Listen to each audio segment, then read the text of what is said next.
Muy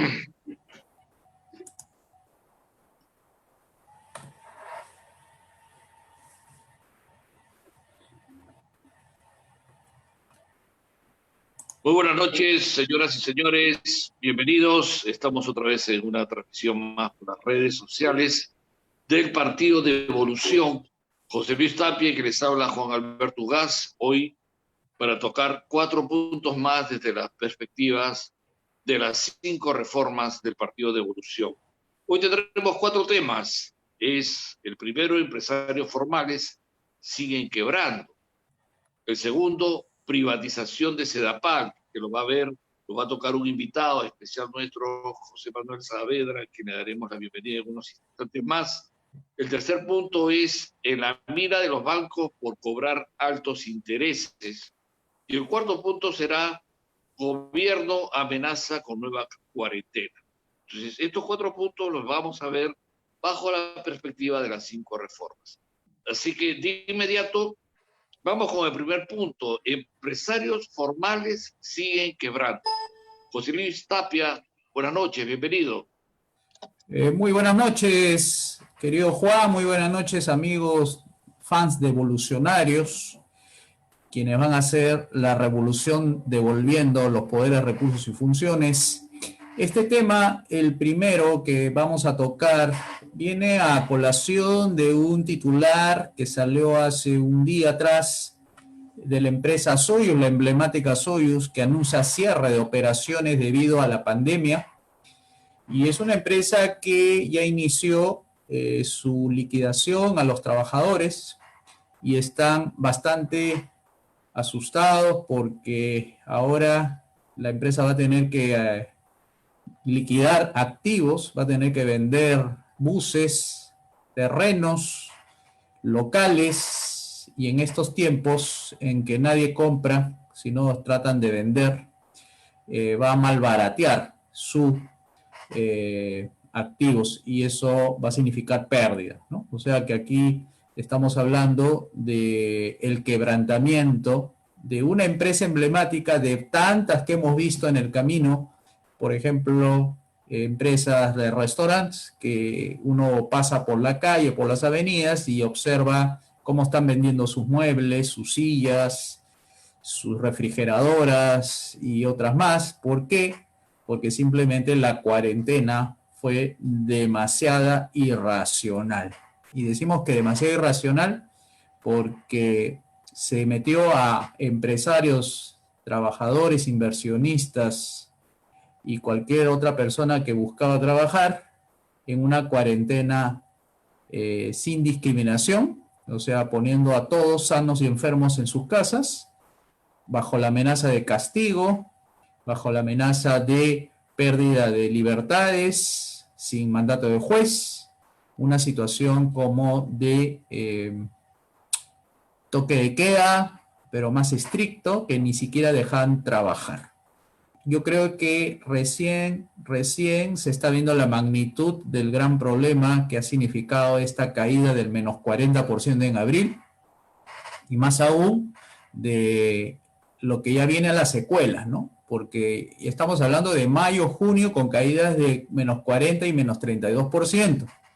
Ya va a salir el de julio y vamos a ver cuánto va a ser la caída. Y se prevé que la caída sea de menos 12%. Vamos a ver, ojalá que no sea así, pero siempre estamos señalando algunas alternativas para salir de este problema que al final de nuestro programa lo seguiremos señalando, ¿no? Pero la empresa Soyuz es una llamada de alerta para todos porque se vienen seguramente más porque se están adaptando. Por ejemplo, hace poco también me enteré de que la emblemática restaurante José Antonio también entraría en una alianza con una pollería bien conocida en Lima para poder vender sus platos, porque no puede ya recibir aforo con menos del 40%. Según dicen los expertos, 40% no cubriría ni siquiera los costos fijos. Entonces estamos hablando de una medida de parte del Ministerio de Salud que no corresponde con la realidad de los negocios. Y esto está aumentando justamente las quiebras. O sea, las quiebras creo que va a ser uno de los denominadores en estos tiempos que se está, de alguna manera, tratando de reanimar a las empresas a invertir o a continuar sus operaciones, pero creo que no es muy convincente la medida del gobierno, sobre todas aquellas que prevén algún tipo de anuncios de cuarentena, ¿no? Que eso también va a ser tema de hoy día.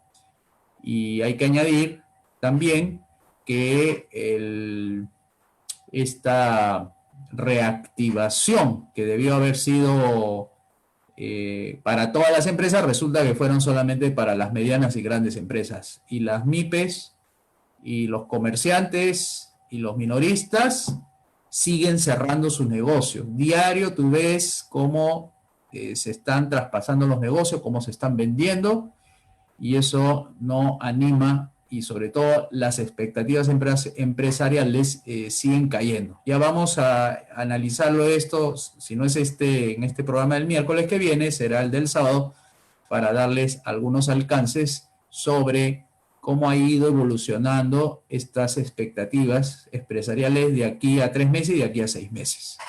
Juan. José Luis, tú escribiste 2 artículos esta semana en las redes que me parecieron importantes. Uno donde hablas de la heroicidad del informal o de la actividad informal, que es en la que han entrado mucha gente para tratar de reactivarse económicamente.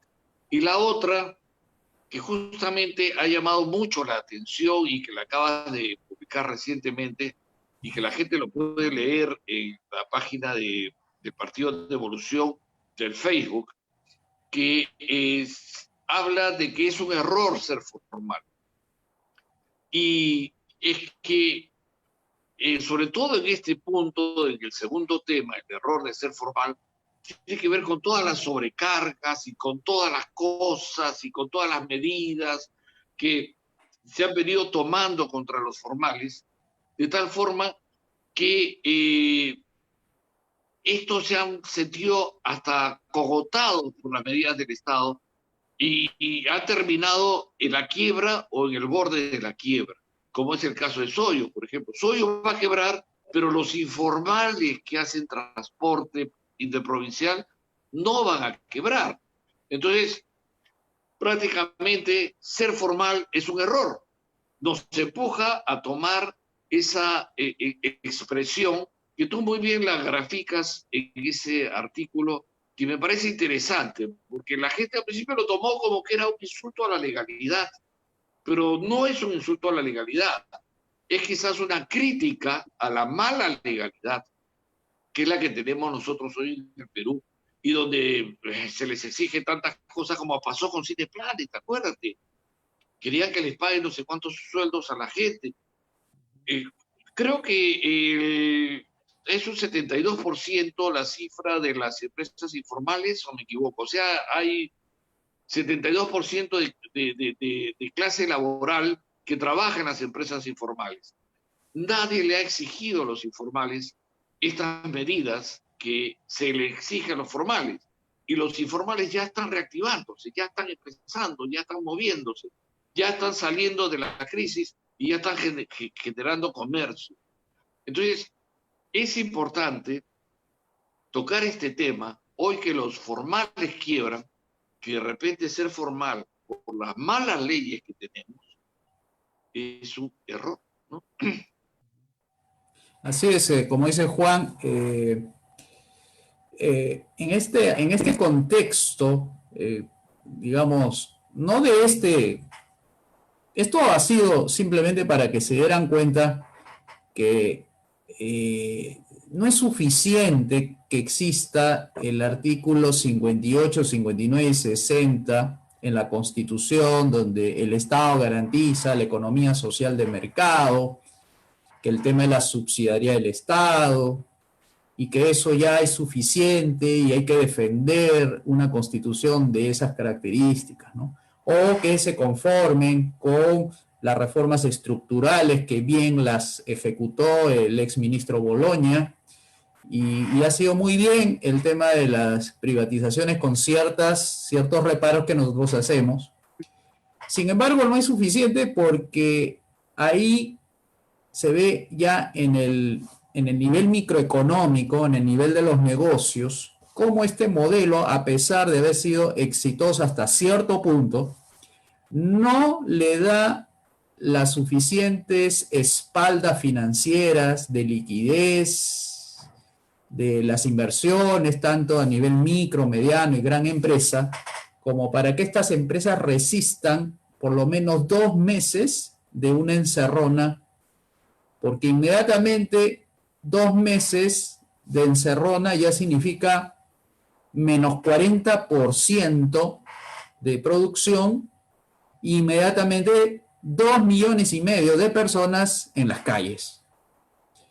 O sea, en otras palabras, lo que les quiero decir a ti, Juan, y a nuestros fans de Evolucionarios, es que las empresas han estado famélicas, han estado malnutridas con este tipo de modelo económico socialista, que no asegura que ninguna empresa resista en 2 meses semi-paralizados, porque no tenían los suficientes ahorros como para aguantar 2 meses y continuar sus operaciones. Han estado en un proceso, creo yo, de decaimiento de las empresas para que esta cuarentena fuese lo que llamamos la patada que arrojó justamente a estas empresas famélicas al cementerio empresarial. Claro, es que están pagando, creo que son 28 impuestos, hay medidas impositivas, medidas laborales, hay una serie de cargas que tienen las empresas en una economía tan frágil como la nuestra, que llega un momento en que piensan que la empresa es fabricante de dinero y no da dinero porque son los malos. Y como son los malos hay que exigirle que den el dinero, ¿no? Pero no, el dinero se le va en los 28 impuestos que hay que pagar y se le va en las medidas impositivas laborales, populistas que se dan. Entonces, llega un momento en que no tiene caja la empresa. La empresa lo que hace es producir para el día al día también. Es prácticamente como toda la economía nacional nuestra. Produce para el día a día, ¿no? Y la paralizas un par de meses, es una desgracia, una total desgracia para el país. Y encima vienes y le das órdenes directivas, te sientes el autoritario, etcétera, y te van a decir, mira, no puedo cumplir, hermano, yo cierro, me voy. Pero viene el informal, y el informal no está dentro de esta legalidad mala, y él sigue participando. ¿Qué es lo que va a ocurrir después de esta pandemia? Que va a ser un error ser formal. Todos se van a volver informales hasta que cambiemos las leyes malas, hasta que cambiemos las normas malas. Nos volveremos informales porque tenemos que vivir. A eso nos está empujando esta situación. O sea, la formalidad se está convirtiendo en un obstáculo para que la economía peruana se reflote. Y eso, de alguna forma, esta crisis nos ha permitido la oportunidad de abrir los ojos y de darnos cuenta de aquello que nosotros quizás lo hablábamos en los términos teóricos y que mucha gente no lo entendía, pero que ahora ya lo pueden comprender mejor, porque la crisis ayuda a comprender mejor la lección, y es aquello de las leyes malas.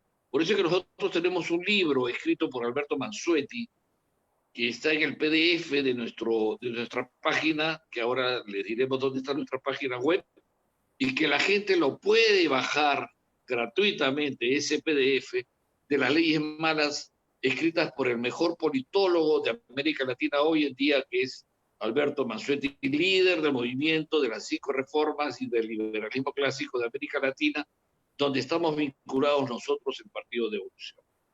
Mi querido amigo José Manuel Saavedra, buenas noches, bienvenido. Ya sabemos que estamos conectados contigo. Queríamos tratar un tema importante de la actualidad. Le damos la bienvenida a esta transmisión que hacemos por las redes sociales con el público, con los fans, seguidores del Partido de Evolución. Y queríamos ¿Cómo estás? ¿Qué tal, José Buenas noches, Manuel? ¿cómo estás? Qué gusto saludarte.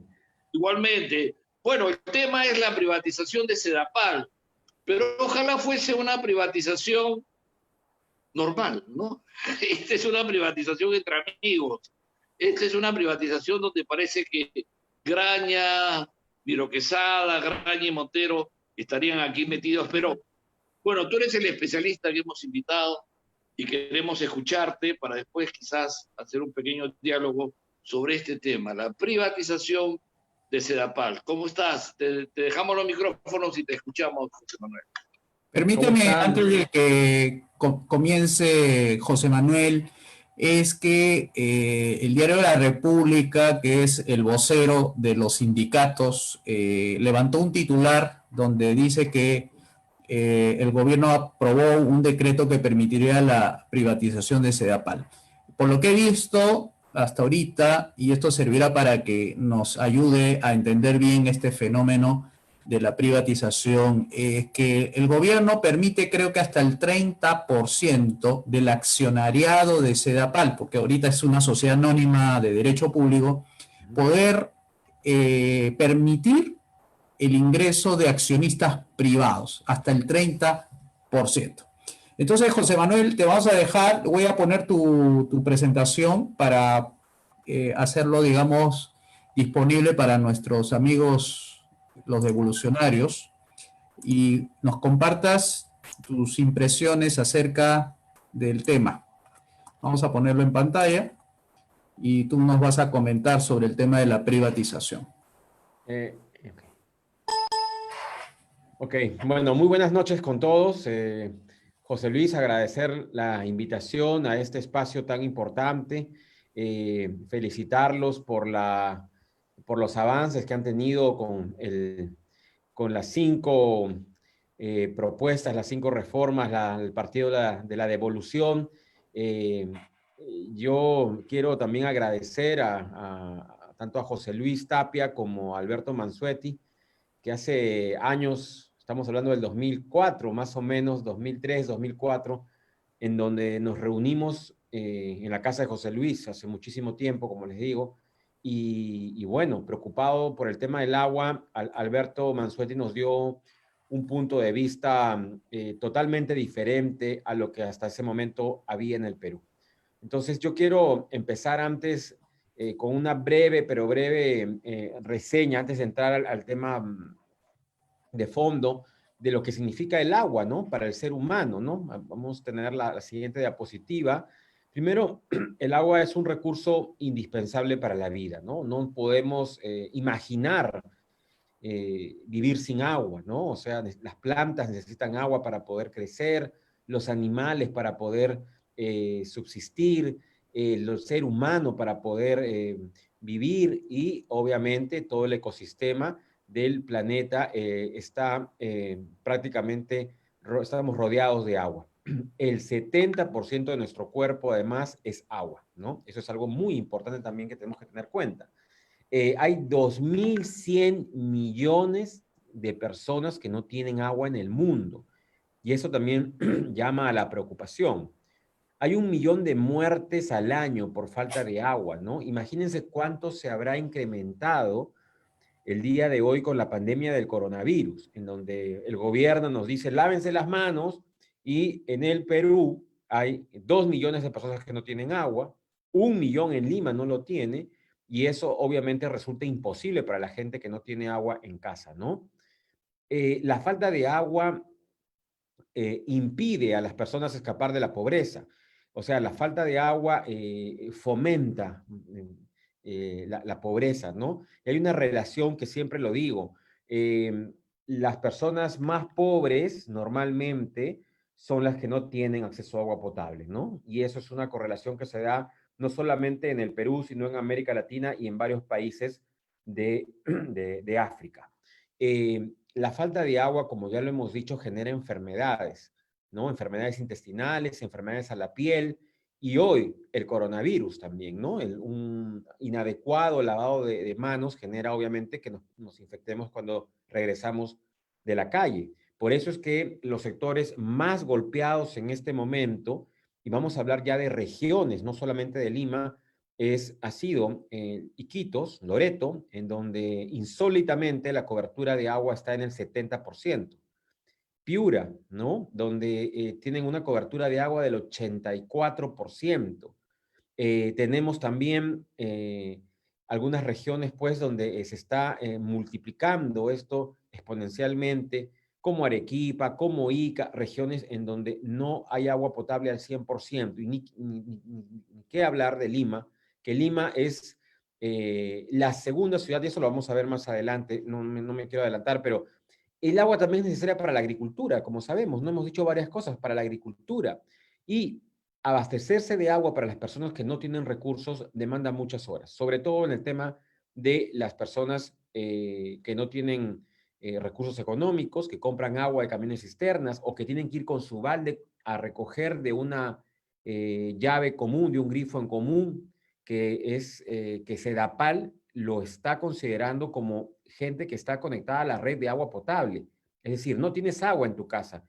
Tienes que caminar 2, 3 calles para acceder a un balde de agua en los pilones, en los famosos pilones, en donde llenas el balde y lo tienes que trasladar. ¿Quiénes son la población más vulnerable? Las mujeres, que son las que cumplen el papel de abastecer de agua a su casa, ¿no? De estos pilones.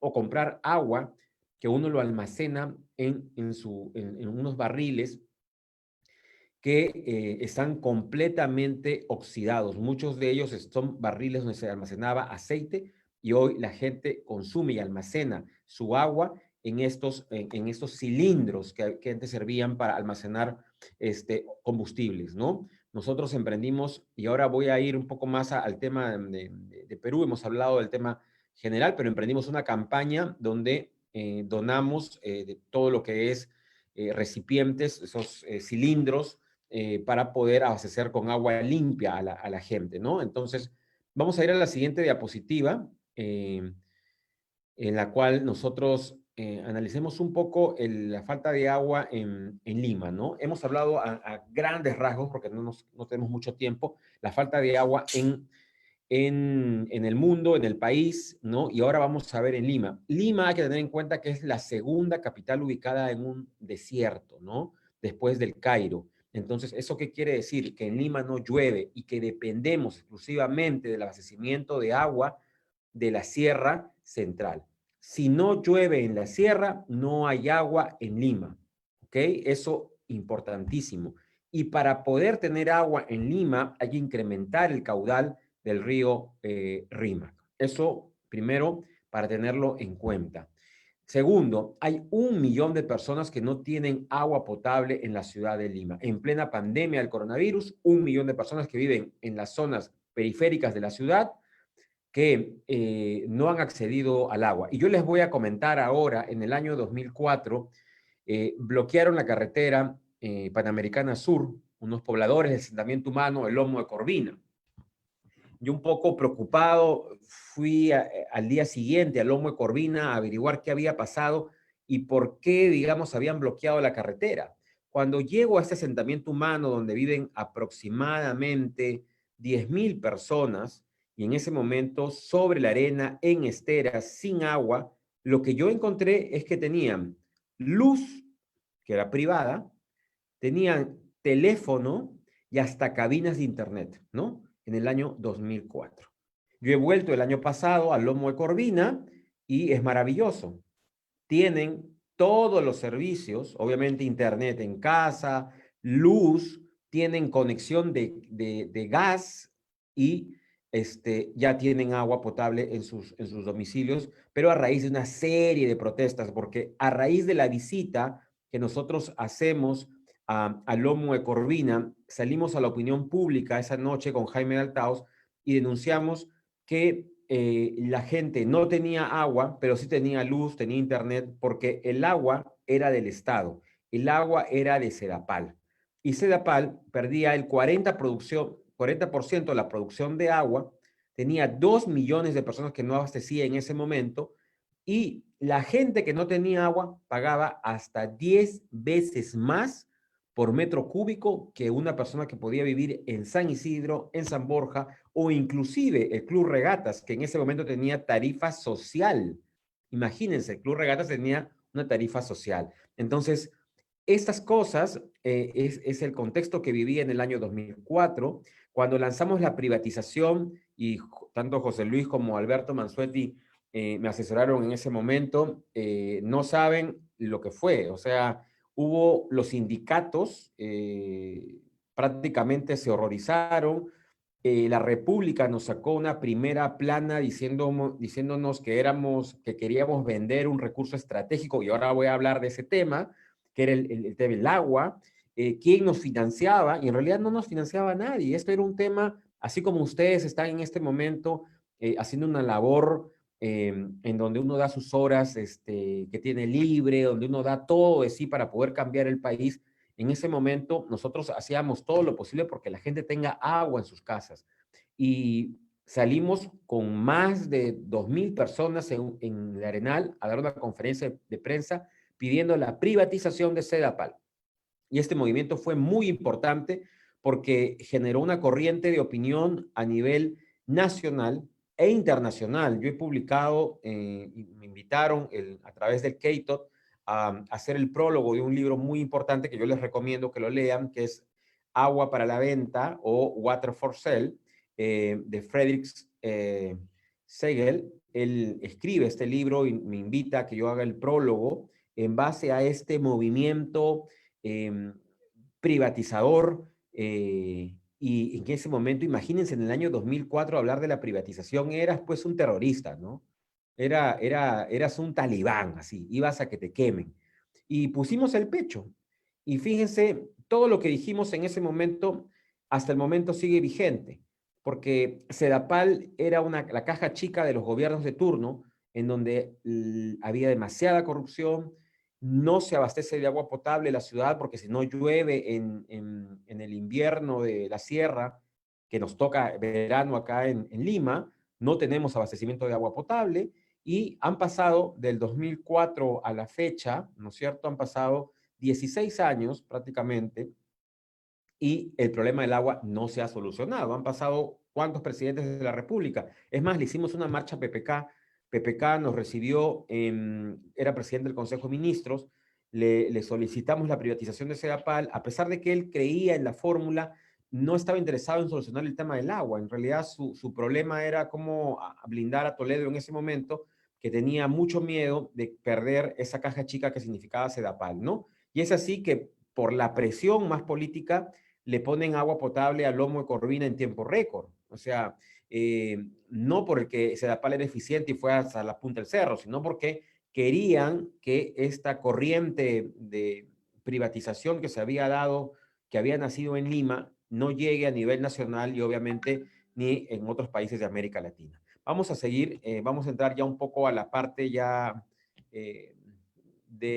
ideológica, ¿no? Que yo creo que eso es lo más importante ahora en este momento, porque además hay algo muy importante.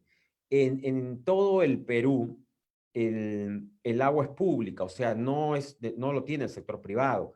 En Sedapal es del Estado y en el resto del país son las CPS, es decir, lo tienen el control las municipalidades.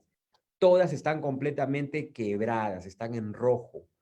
Por eso es que Máncora, que es el principal balneario del Perú, tiene, y yo creo vergonzosamente, 60% de cobertura de agua, ¿no? Eso es insólito, ¿no? Donde van los turistas nacionales e internacionales a una playa tan linda, no pueda tener agua potable. Y Belén, en Iquitos, sé que hay acá muchos amigos de Iquitos que nos están viendo ahora, tiene una cobertura de agua del 56%, ¿no? Esto es vergonzoso, esto no se debe permitir y esto lo ha originado un falso concepto de que el agua es de todos. Y acá me voy a referir en algo muy importante. Lo que es de todos es de nadie, ¿no? Y eso lo aprendí hace muchos años atrás. ¿Por qué? Porque un gran problema, y acá he puesto fragmentos del libro de Frederick Segerfeld, son los derechos de propiedad del agua, ¿no? En este momento, por ejemplo, ¿no? Tenemos que la ausencia de los derechos de poseer el agua trae consigo muchos problemas de informalidad, de subexplotación de pozos, ¿no? De conexiones clandestinas del agua, porque para poder acceder al agua, para el riego, el agua potable, es muy complicado por las regulaciones que tiene el Estado. Entonces, hay que establecer los derechos de propiedad el agua, ¿no? Eso es muy importante porque los derechos, y acá hay un fragmento, los derechos de propiedad sobre el agua tienen un efecto positivo sobre su uso y conservación.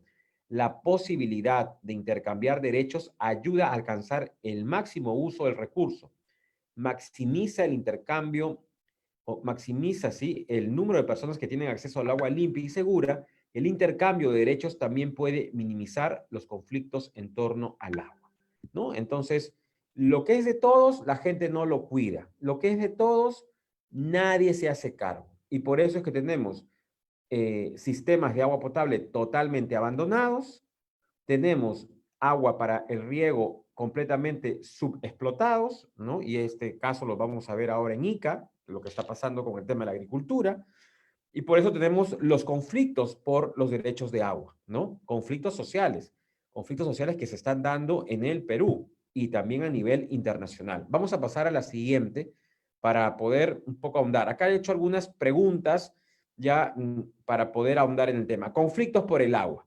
En principio, ¿qué es lo que está pasando en este momento?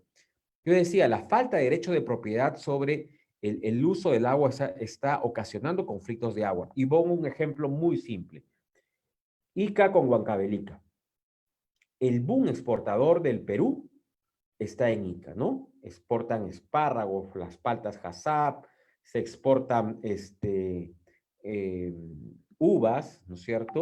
Y tenemos los mejores viñedos del país ubicados en Ica.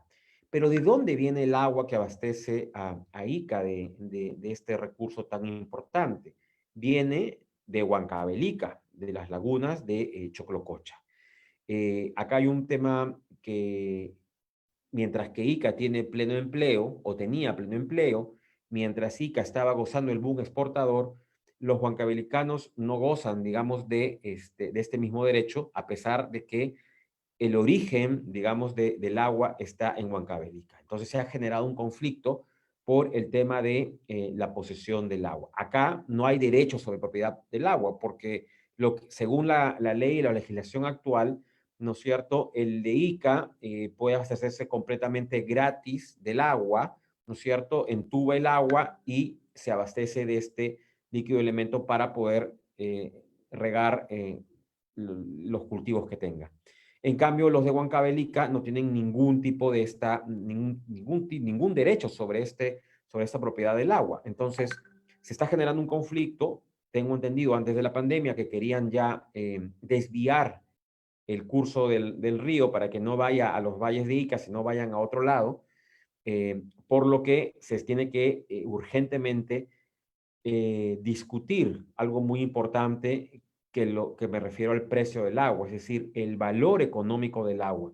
Porque el agua en su estado natural es imposible que la podamos beber, los que vivimos en la ciudad. Si yo me voy hoy al río Rímac y voy con una jarra, con una taza y quiero beber el agua, no podría, porque tiene metales pesados, restos fecales y una serie de bacterias que obviamente me provocarían inmediatamente la muerte. Por eso es que el agua tiene que pasar por un proceso que tiene un valor económico.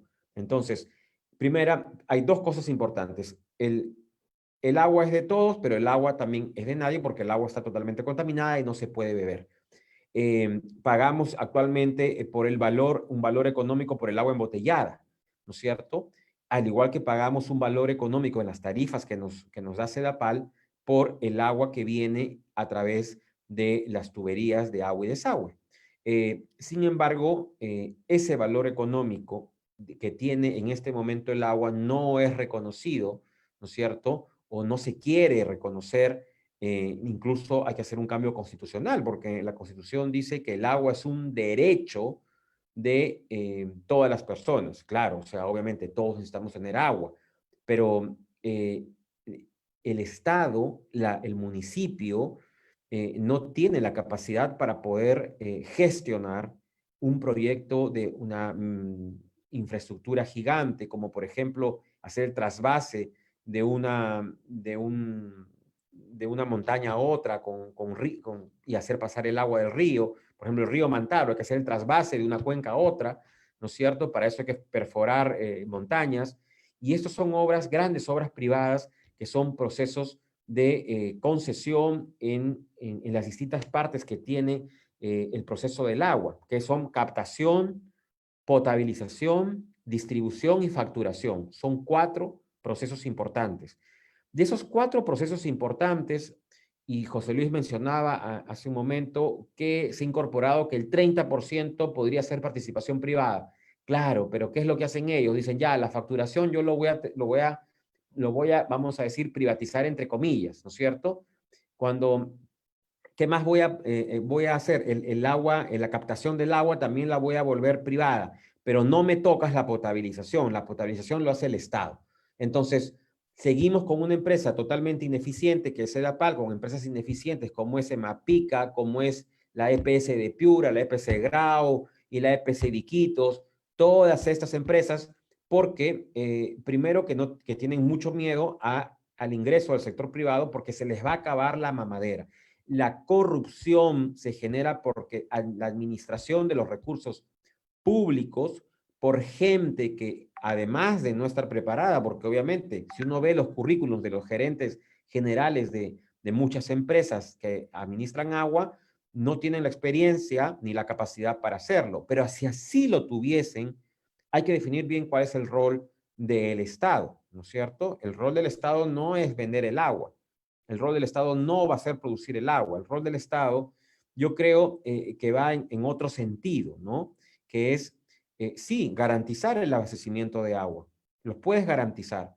¿Cómo? A través del incentivo de la inversión privada en agua potable, en saneamiento. Porque no solamente estamos hablando de agua potable, saneamiento, es decir, toda el agua de los desagües, y acá esto es escandaloso, porque esto, por ejemplo, en Puno, vemos que todos los desagües de la ciudad van al lago Titicaca. En Lima, hace unos años, en el año 2005, todo el desagüe de la ciudad durante décadas ha estado vaciándose en el Océano Pacífico. ¿Y esto por qué? Porque estaba en manos del Estado, ¿no? Entonces, nosotros también, y cuando hablo de nosotros, presido una ONG que se llama Coordinadora por la Inversión y el Trabajo, que promueve la inversión privada, propuso pues también que se cierre el colector en este momento de la Costa Verde para que se implemente esta planta de Taboada a través de una concesión. Entonces, sí han habido pequeñas iniciativas, le digo pequeñas porque eso no ha garantizado que hoy tengamos agua al 100%. ¿Quiénes tienen agua al 100% en América Latina? Miren, Guayaquil.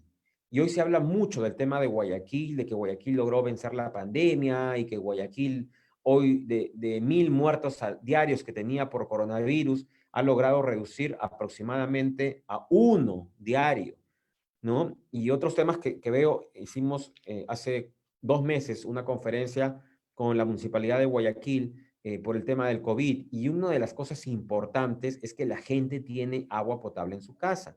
99% de personas en Guayaquil tienen agua potable y es agua privada. Es agua que la empresa de agua fue concesionada en Guayaquil, funciona muy bien y les va mejor que a Lima en la pandemia, ¿no es cierto? ¿Por qué? Porque convocaron además al sector privado, la municipalidad trabajó de la mano con el sector privado para poder reducir los índices de infecciones, cosa que no se ha hecho en el Perú, y hemos visto en Iquitos que el sector privado rápidamente solucionó lo de la falta de plantas de oxígeno. Entonces, ¿quién más tiene agua privada o agua concesionada o privatizada? Santiago de Chile, ¿no? Santiago tiene 99% también de cobertura de agua potable. Entonces, son países que o ciudades que han logrado hacer estas reformas muy importantes para garantizar, ¿no? Garantizar, y eso es muy importante, el abastecimiento de agua potable. más no estar fomentando la producción o la potabilización de agua. Entonces, esto es muy importante que lo diferencien, ¿no? Nosotros podemos garantizar a través de iniciativas privadas de que el agua, obviamente, y eso se verá cuando se haga un proceso de privatización, cuando se haga un proceso de concesión. Muchos de ustedes se van a preguntar, y me pueden preguntar ahora, ¿qué va a pasar en ciudades donde no tenemos, donde la gente es muy pobre? Bueno, este tema de la privatización, o vamos a hablar la participación del sector privado en saneamiento. Yo creo que en este momento, así como están las cosas, debemos ver ciudades en donde podamos hacer pilotos, y básicamente podemos hablar de Pisco, de Ica, en donde se haga un modelo de ciudad a través de una concesión al 100% del agua potable. Yo creo que es urgente que se hagan estas reformas. Si no, estamos hablando de un país que quiere reactivarse económicamente, un país que quiere estar en desarrollo, pero que no tiene agua potable. Eso es imposible. Eso es parte de la informalidad que vive este país.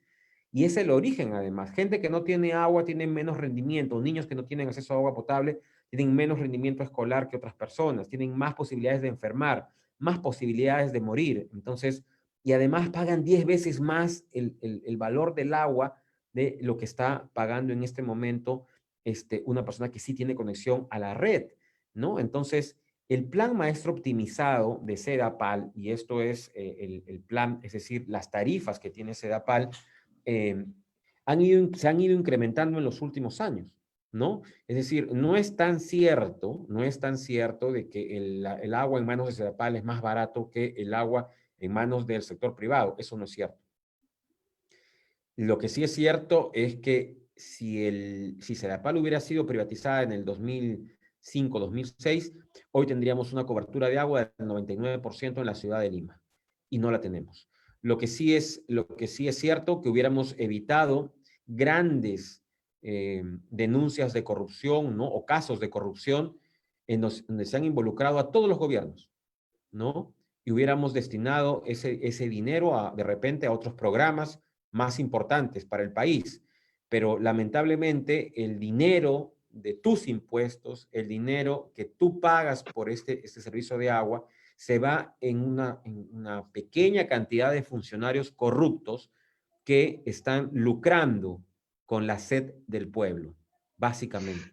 Eso es importante lo que dices al final, porque es lo único que interesa a ese sector que siempre ha vivido colgado del Estado y que no le conviene perder, porque hay algo importante aquí.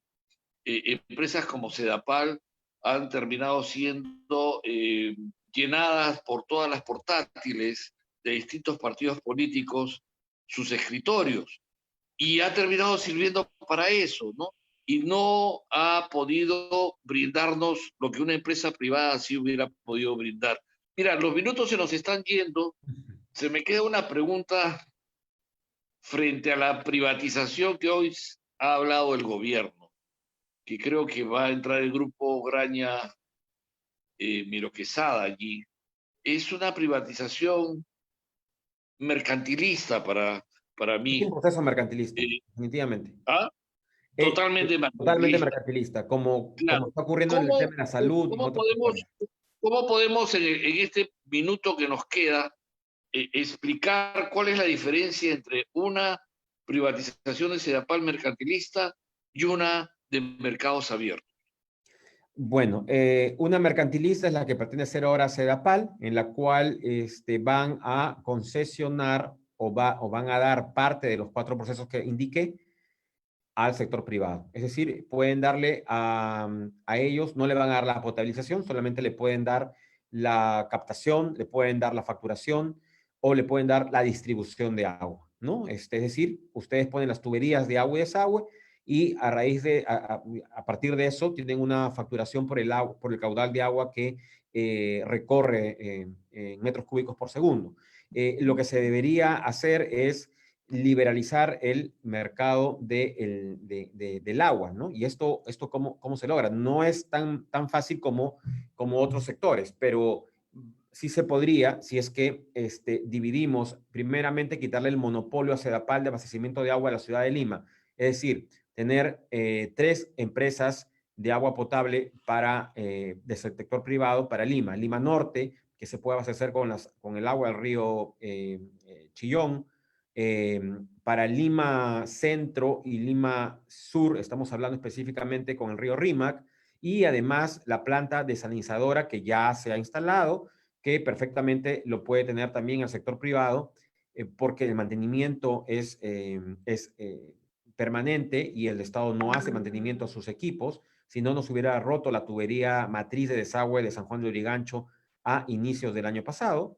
Entonces, todas estas cosas, lo que nosotros queremos o proponemos es que se pueda liberalizar en 3 empresas o inclusive otras formas, otras empresas que podrían entrar al mercado a través de la distribución de agua, ¿no? Entonces sí puede haber, hay experiencias que hay un consorcio, se llama Acuazul, que se encarga de la captación del agua en el río Chillón. Es muy pequeño, pero hasta ese tramo ha funcionado bien. Lo que se tiene que hacer es, primero, hacer una reforma constitucional, porque obviamente no lo permite la Constitución, porque tiene una propuesta. Sí, hay que derogar muchas leyes malas. Hay que derogar muchas leyes malas en el Perú, y una de ellas es la que tiene que ver con esto. Oye, José Manuel, interesante escucharte, hombre. Qué pena que no tengamos mucho tiempo, pero muy interesante. Te tenemos que invitar. Ahí estamos poniendo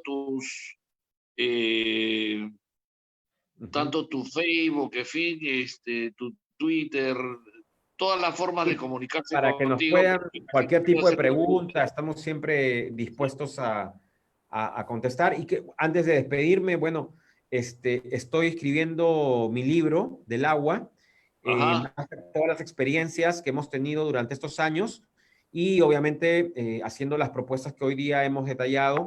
Yo creo que ya en un par de meses debe estar listo para poder hacer la presentación, a la cual espero coordinar también con todo el equipo de ILE y del Partido de Evolucionario, para poder hacer la presentación respectiva.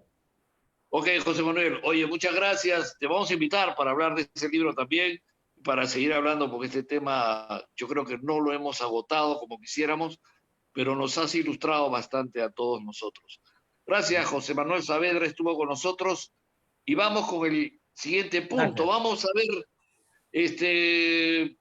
como José Manuel estuvo muy interesante, nos hemos robado tiempo a los otros puntos, mi querido José Luis.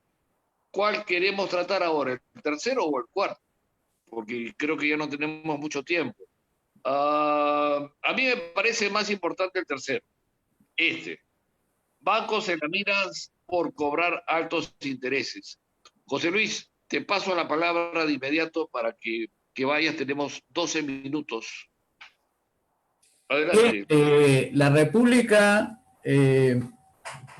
publicó un titular donde a los bancos se le está de alguna manera ofreciendo la alternativa de bajar intereses, o de lo contrario se expondrían a una corriente dentro del Congreso a controlar los intereses bajo las circunstancias actuales, ¿no? Me explico un poco. Lo que sucede es que los bancos han estado cobrando altos intereses porque solamente dos de los 18 bancos que existen en estos momentos, tal vez menos, solo han acudido al programa del Banco Central de Reserva. El Banco Central de Reserva ha ofrecido unos documentos que le dicen repos, así se le llama, repo, es una terminología en inglés, que lo que está ofreciendo es comprarle unos títulos, o sea, por ejemplo, documentos como créditos, que le pagaría digamos, por esos documentos una cantidad, un monto, digamos así, que cubriría lo que necesita el banco para poder bajar las tasas de interés. O sea, le estaría dando liquidez de alguna manera a los bancos privados para que puedan ellos refinanciar las deudas con los, digamos, prestatarios, ¿no? O sea, los deudores, los que tienen deudas con los bancos, estarían de alguna manera acudiendo a los bancos, y los bancos, como tienen un dinero casi regalado de parte del Banco Central, entonces ofrecen los bancos privados a los deudores unas tasas de interés bien bajas. Pero estos han sido solamente 2 bancos, no han sido los 15 que se esperaba que fueran, ¿no? Entonces, las opciones que le está dando ahorita el Banco Central es que va a volver a hacer esta licitación, que es como un ofrecimiento a tasas competitivas, para que entren los 15 o los 13 bancos restantes. Entonces, la idea principalmente es que hay en el Congreso una corriente por generar una ley, o sea, producir una ley que se llama contra la usura, ¿ya? De un congresista joven de Junín, para que controlen a los bancos de alguna manera y eviten que se cobre estas tasas de interés altas. Por el otro lado tenemos al Banco Central de Reserva, que le dice: o ustedes bajan las tasas por su propia cuenta, o vienen al programa que nosotros le estamos ofreciendo, o sea, el dinero fácil, dinero barato, etcétera, para que vengan y hagan la venta de sus títulos que quieren ustedes ponerlo acá al Banco Central, y el Banco Central les va a comprar por una cantidad determinada estos documentos. Y usted, con ese dinero que reciben, van y ofrecen un dinero barato a los prestamistas. Ese es un poco el contexto. Lo que me preocupa bastante es que tomen el efecto por la causa. O sea, creen lo que piensan, digamos, de esta manera, que trabajando con el BCR de esa manera, ¿no? O que lo hagan por su propia cuenta, el problema se va a acabar. Y es que el problema no se va a acabar solucionándolo con el Banco Central de Reserva o buscando salidas como las que propone el Congreso de controlar tasa de interés. Primero, por la parte del Banco Central, lo que está haciendo el Banco Central al abaratar ese dinero y ponerlo a disposición de los bancos para que los bancos se conviertan en prestamistas digamos, eventuales en este caso, porque va a ofrecerlo solamente por esta coyuntura bajas tasas, creo que entre el 3, 4% de algo que está en 50, 200, 150%, es que incurran en lo que los economistas llamamos el riesgo moral. ¿Qué es el riesgo moral? Significa que los bancos son gestionados por personas que, sabiendo que tienen a un Banco Central de Reserva como rescatista, ¿no? Como una especie de apoyador de sus gestiones, sabiendo que hay alguien que siempre lo va a socorrer cada vez que cometan algún tipo de error de gestión, o simplemente se puedan dejar llevar por esa idea de que hay alguien siempre que me va a cuidar las espaldas, es que no empiecen a gestionar con una eficiencia necesaria para que las tasas de interés no sean tan altas como la pretendan. Entonces, esa debilidad en ese espíritu competitivo que debe tener todo gerente para lograr la máxima eficiencia, bajar los costos, lo que va a suceder es que la empresa bancaria empieza a crecer desmedidamente en sus gastos y sus costos de administración, que se lo va trasladando de a poco a los ahorristas con menores tasas y a los prestatarios con mayores tasas, y se abra una brecha bastante amplia entre la tasa de interés que le paga el ahorrista con la tasa de interés que le cobra al prestatario, al deudor, ¿no? Por ejemplo, eso se llama spread bancario. Spread bancario es la diferencia entre lo que tú le pagas a un ahorrista y a lo que le cobras a un prestatario. Y los spread bancarios son bastante altos en el Perú. O sea, si tú miras la tasa de interés, cuánto le paga a una cuenta de ahorros debe estar más o menos por el 1%, 1,5%, que dividido entre 12 meses sale 0,0 y no sé cuánto. O sea, la comisión que te cobra el banco por estar retirando, metiendo, retirando o sacando de ventanilla más de 5 veces, es mayor la comisión a lo que te paga en tasa de interés en tus ahorros. Entonces se vuelve una tasa de interés negativa, que en lugar de pagarte más al final como una tasa efectiva te paga menos y en un caso le tienes que pagar al banco más de lo que tú recibes del banco, ¿no? Entonces, esas diferencias son justamente por lo que nosotros le llamamos el riesgo moral. Sabiendo que hay una empresa o una entidad llamada Banco Central de Reserva que cada vez está para aliviarlos de cualquier coyuntura difícil, se vuelva en una práctica común de los gerentes de estos bancos privados. Eso es el primer caso. El segundo caso es que no están atacando la verdadera causa. Es que tenemos un montón de leyes malas, como lo dijo Juan antes de entrar a este tema. El problema es que las leyes malas conducen a gestiones y economías malas. Y mientras tengamos una ley de bancos, que prácticamente para poner un banco tienes que ser millonario, tener 14 millones de soles mínimo, entonces se vuelve una ley anticompetencia, lo cual está cerrando un mercado que se va a convertir en oligopólico, porque son 15 para una población de 32 millones, donde lo que se necesita es más que triplicar, creo que quintuplicar, llegar a un nivel más alto de lo que Panamá tiene, porque Panamá tiene 67 bancos y nosotros tenemos 15. Ellos tienen 4 millones de habitantes y nosotros tenemos 30. ¿Cómo es posible que una economía tan pequeña como Panamá tenga 67 bancos y nosotros que somos una economía más grande, nosotros tengamos apenas 15 bancos? Y eso se explica por las leyes malas, la falta de competencia, un banco central que actúa como prestamista de última instancia, lo que conduce a un riesgo moral en la gestión,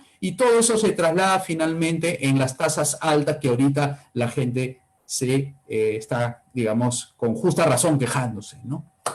Bien, Juan, yo creo que ya podemos ir cerrando el tema por hoy día para ir finalizando con nuestro programa, ¿no? Que es el programa que... Mira, yo creo, primero, tenemos que estar muy agradecidos por la visita de José Manuel Saavedra. Nos ha enriquecido mucho el debate de hoy día. Lo hemos escuchado, no lo hemos interrumpido. Y el tiempo, pues, nos dio pena cortarlo porque estuvo muy interesante, ¿no? Y hay que volver a invitarlo porque es un tema muy delicado, muy sensible, el tema del agua, sobre todo porque se queda en el tintero la forma como se piensa hacer esa pseudo privatización, que no es otra cosa que el mercantilismo con uno de los socios de este gobierno.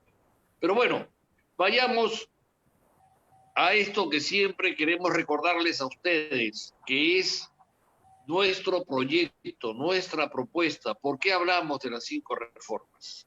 José Luis, hablemos de este programa de gobierno devolucionario. Los 3 ejes principales: tomar distancia prudente de las organizaciones internacionales que a cada rato nos dicen qué cosa tenemos que hacer y pisotean nuestras autonomías como nación. José Luis. Bien, nosotros hacemos este ejercicio todas las sesiones porque queremos que conozcan bien lo que nosotros vamos a hacer. Y vamos a hacerlo en nuestra condición de congresistas o estando en el Ejecutivo. Pero los ejes del programa devolucionario es revolucionario, porque fíjense, tomar distancia prudente de las organizaciones internacionales es algo contracorriente. Cuando todos piensan que la mejor forma es vincularnos, nosotros pensamos que es al revés. Mientras que tomemos distancia y no nos vinculemos tanto porque nos contaminan con sus leyes malas, va a ser mejor. Por el otro lado, la derogación de las leyes malas significa... Sobre todo eso, José Luis, porque las leyes malas son influencias de estas organizaciones internacionales. Y entonces, por eso es que las tenemos. Esas leyes malas las tenemos aquí. Mira, hoy día había una charla sobre el tema de volver al patrón oro, que se hizo en el Foro Liberal Latinoamericano. ¿Y quien impuso salirse del patrón oro? Fue el Fondo Monetario Internacional. Y se lo impuso a todos los países. Entonces, cada país tiene el derecho de volver al patrón oro. Y nos impusieron una ley mala que ha perjudicado las economías de muchos países, como el nuestro, por ejemplo, como Estados Unidos mismo. También, entonces, la relación entre las organizaciones internacionales, con quienes no vamos a romper, sino vamos a una distancia prudencial, a plantear esa distancia nos permite derogar las leyes malas y poder implementar el programa de las 5 reformas que son estas. José Luis. Bien, entonces, la tercera, digamos, la que más hacemos promoción es las 5 reformas, porque es el programa transicional. Y este programa transicional consiste en 5 ejes que ya ustedes lo han escuchado alguna vez: reforma política, reforma económica, reforma educativa, reforma de salud y reforma de pensiones y jubilaciones. Todas estas reformas son simultáneas y todas son obligatorias en su cumplimiento para que no se despedacen cada una por su cuenta. Entonces, esa es nuestra propuesta y como el tiempo se ha vencido, lo dejaremos para otra oportunidad para explicarlo en más detalle. Sobre todo el día sábado conmigo. Vamos a poner la página nuestra para que los amigos ingresen a ella. Fíjense, muchachos, si no hacemos política, los comunistas van a seguir haciendo política. Y la única forma de parar estas cosas es haciendo política. Se pueden inscribir y pueden hacerse militantes del partido por esa página. Nosotros los vamos a recibir con mucho cariño. Y ahí está el PDF de las malas leyes de Alberto Mansueto. Gracias, nos estamos escuchando el próximo miércoles. Un abrazo para todos. Hasta el otro miércoles, José Luis, un abrazo. Hasta el día del otro miércoles, conmigo el sábado a 5 de la tarde. Muchas gracias.